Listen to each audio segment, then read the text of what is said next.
Hey guys, Grandy Tamias here, and I am back with another video about the Sonic movie universe. So recently, Paramount has dropped a bunch of news regarding their different franchises like Teenage Mutant Ninja Turtles, Transformers, as well as Sonic the Hedgehog. And in the case of that series, we have the confirmation of a third film and a spin-off series about Knuckles for Paramount+. Now, I know that I'm late to the party with this news, but I just couldn't think of a particular topic to center an entire video around. That, and I've been extremely busy lately with college, so I'm having to make this on the fly. So this video is unscripted, and I apologize in advance for any weird audio cuts. But I just thought I'd quickly go over some of my opinions regarding all this news and some of the recent TV spots and speculations for the future of the Sonic movies. So first, the Knuckles series. I initially thought that, like Shadow, Knuckles would be one of those characters who would be worthy of a spin-off film, but I guess with the way streaming service shows are going lately, like with the MCU shows on Disney+, I think that they're going to relegate characters like Knuckles to those, and who knows, maybe Shadow. I do think that there are some advantages to this, though, like being able to do a lot more of the legwork to get more characters into the movie universe. For instance, they could elaborate more on the Echidna tribe, which, with each passing TV spot and piece of footage that comes out, I think it's getting less and less likely that they're going to reappear, so I think saving them for a TV show would be the best thing at this point. Or perhaps they could introduce other characters who have been associated with Knuckles in the past, such as the Chaotix or Rouge. Though with a TV budget, they may have to limit the number of characters that they can CG animate, so I wouldn't be surprised if it's just Knuckles and maybe one or two other CG characters, or just Knuckles and a group of humans.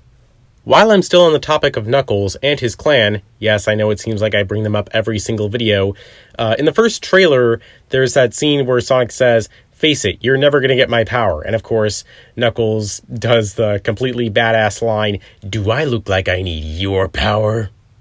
But after thinking about it a little more, I find it a little confusing because, well, if Knuckles has the same sort of power as Sonic, then why would Knuckles' tribe have been after Sonic in the first place? If Knuckles has the very same power. It just doesn't make sense. Pachacamac could just use that power from Knuckles to make all his conquests. I was thinking about going into a whole video about this, but I think it would have gone on like way too long and too many insignificant details. So yeah, I'll just leave this question out there for anyone who wants to suggest any answers. I know I'm not the only one who noticed this, but in one particular TV spot in the Owl Temple, they show a shrine for the Master Emerald that looks pretty much exactly like the same shrine from Sonic Adventure 1, except, well, it's not owned by the Echidnas, so I think they're merging a few concepts from the Sonic games into their movie lore, like in this case, the Echidnas don't own the Chaos Emeralds and Master Emerald, so I guess that gives them even more of a reason to want to hunt down Sonic. We also got the reveal of the Death Egg robot in another TV spot, and I am just not so sure about this. It looks too cartoony, and it really takes me out of the universe. Like, where would he have gotten the resources to build this thing? Because even with Gunn in this movie universe now, I just don't see a world where they would spend countless taxpayer dollars to fund Robotnik to build something like this if he had already planned this before he got banished to the Mushroom Planet and met Sonic and all that. I mean, I'm willing to suspend a lot of disbelief, but I really think that they would need a really, really convoluted explanation for why he would design a robot like this. Like with other live-action adaptations of video games, cartoons, or comics, sometimes they have to make the concepts really gritty and realistic, but, I think it's a spectrum. Like, I really don't think that the Sonic the Hedgehog movies should fall as cartoony as some of the more recent games, but at the same time, they can't be hyper-realistic and gritty like Transformers. Last thing I want to talk about is the announcement of the third movie, which, wow. The second one's not even out, and Paramount really seems to be banking on this franchise.